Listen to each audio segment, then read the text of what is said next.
9 তারিখে আমার ফ্যাক্টরিতে সমস্যা হয়। তার আগে আমার ফ্যাক্টরিতে কোনো সমস্যা ছিল না। যখন কেউ চালাতে পারছিল না, আমি লংগেস্ট টাইম ওভারটাইম করেও আমি আমার ফ্যাক্টরি চালিয়েছি এবং খুব শান্তিপূর্ণভাবে সুন্দরভাবে চালিয়েছি। 9 তারিখে আমার ফ্যাক্টরিতে সমস্যা হয়। আমার একজন ডিজিএম এবং একজন এজিএমকে মেরে একজনের মাথায় 22টা সেলাই এসেছে, একজনের কোমরের সকেট পুরো ভেঙে দেওয়া হয়েছে। দুঃখজনকভাবে আমি কোনো মামলা করতে পারিনি, কারণ কোনো থানা তখন মামলা নেয়নি। এখন পর্যন্ত সেই মামলা করা হয়নি। অবশ্যই এটা একটা প্রশ্ন টু দ্য হোল বোর্ড যে when we are actually doing something criminal, আমি কি এটা কোথাও যে মানে পার পেতে পারবো না, এখানে কোনো পানিশমেন্ট নেই, তাহলে তো আমরা সবার হাত খুলে দিচ্ছি, আমরা সবাইকে অ্যালাউ করছি। যখন আপনার কোনো ফিয়ার অফ রিপারকাশন থাকে না, তখন মানুষ উন্মাদ হয়ে যায়। সেটাই এখন হয়ে গেছে। আমরা যখন প্রথমে আশুলিয়া বেল্টের ফ্যাক্টরি বন্ধগুলো দেখেছি, 2-3 দিন কিন্তু কোনো দাবি ছিল না, দাবিবিহীন বন্ধ ছিল।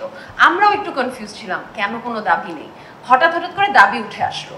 যেসব দাবিগুলো 24 তারিখে মন্ত্রণালয় মেনে নিয়েছে, যেটাকে আমরা 18 দফা দাবি বলছি, সেটা তাদের কাছ থেকে ছত্রভঙ্গভাবে মাল্টিপল পাওয়া দাবিগুলোকে আমরা অ্যাকিউমুলেট করে বিভিন্ন ধরনের আমরা মানুষদেরকে দিয়ে ওটা করিয়েছি। যাই হোক, আমার এখন একটাই মানে চিন্তা, ওটা হচ্ছে আমি আগামী দিন ফ্যাক্টরি চালাতে চাই এবং আমার এই ফ্যাক্টরি চালানোর জন্য দুটি জিনিস দরকার: আমার আশেপাশের ফ্যাক্টরিগুলোতে শান্তিপূর্ণ পরিবেশ এবং আমার ফ্যাক্টরির সিকিউরিটি।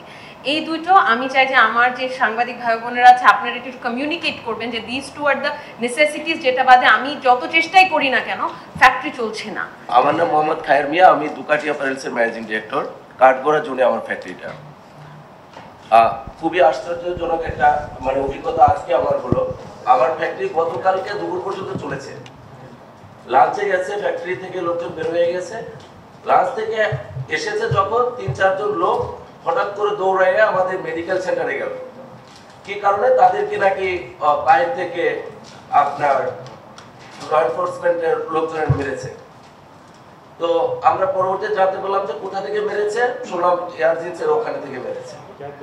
তারা একটা গুজব রটানোর জন্য চেষ্টা করলো যে ওখান থেকে আর্মি তাদেরকে মেরেছে, বিনা কারণে মেরেছে, তারা লাঞ্চে গেছিল, ওখান থেকে আসার পথে মেরেছে। কিন্তু আমরা যখন খোঁজ নিলাম তখন জানতে পারলাম যে এরা কি করছে, আমাদের এখানে লাঞ্চের সময় যখন বের হয়েছে, বের হয়ে যখন এয়ারজিন্সের ওখানে যখন গ্যাঞ্জাম চলতেছে, তখন এরা যে ওখানে যোগ দিছে। যোগ দেওয়ার পরে ওখান থেকে মার খেয়েছে।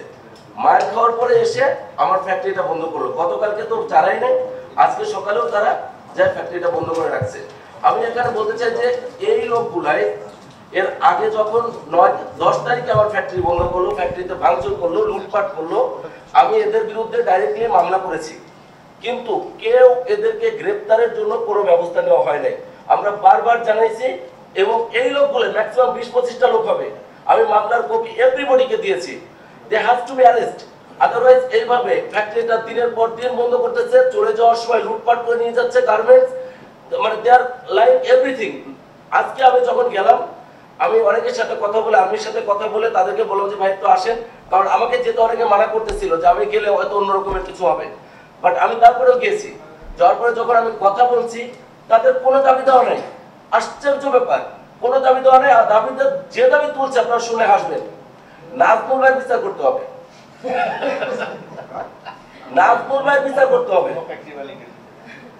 আমার বিচার করতে হবে নাজমুল ভাই। মানে ইস্যুটা কি? নাজমুল ভাই ফ্যাক্টরি থেকে ছাদের উপর থেকে ঢিল ছুটছে, মাথা ফাটছে, এটা বিরাট অন্যায় করে ফেলছে নাজমুল ভাই। এই জন্য আমাদের ফ্যাক্টরি কাজ চালাবে না। সো আমরা আজকে আপনাদের মাধ্যমে এই জিনিসটা একটা সুরাহা চাই যে যারা এরকমের আপনার মানে ডাইরেক্টলি অফেন্সের সাথে জড়িত, ভাঙচুর লুটপাটের সাথে জড়িত, এদের বিরুদ্ধে যাতে আইন শৃঙ্খলা বাহিনী যাতে যথাযথ ব্যবস্থা নেয় এবং দ্রুত এদেরকে গ্রেফতারের ব্যবস্থা করে, এটা হচ্ছে আমাদের আবেদন। থ্যাংক ইউ সবাই।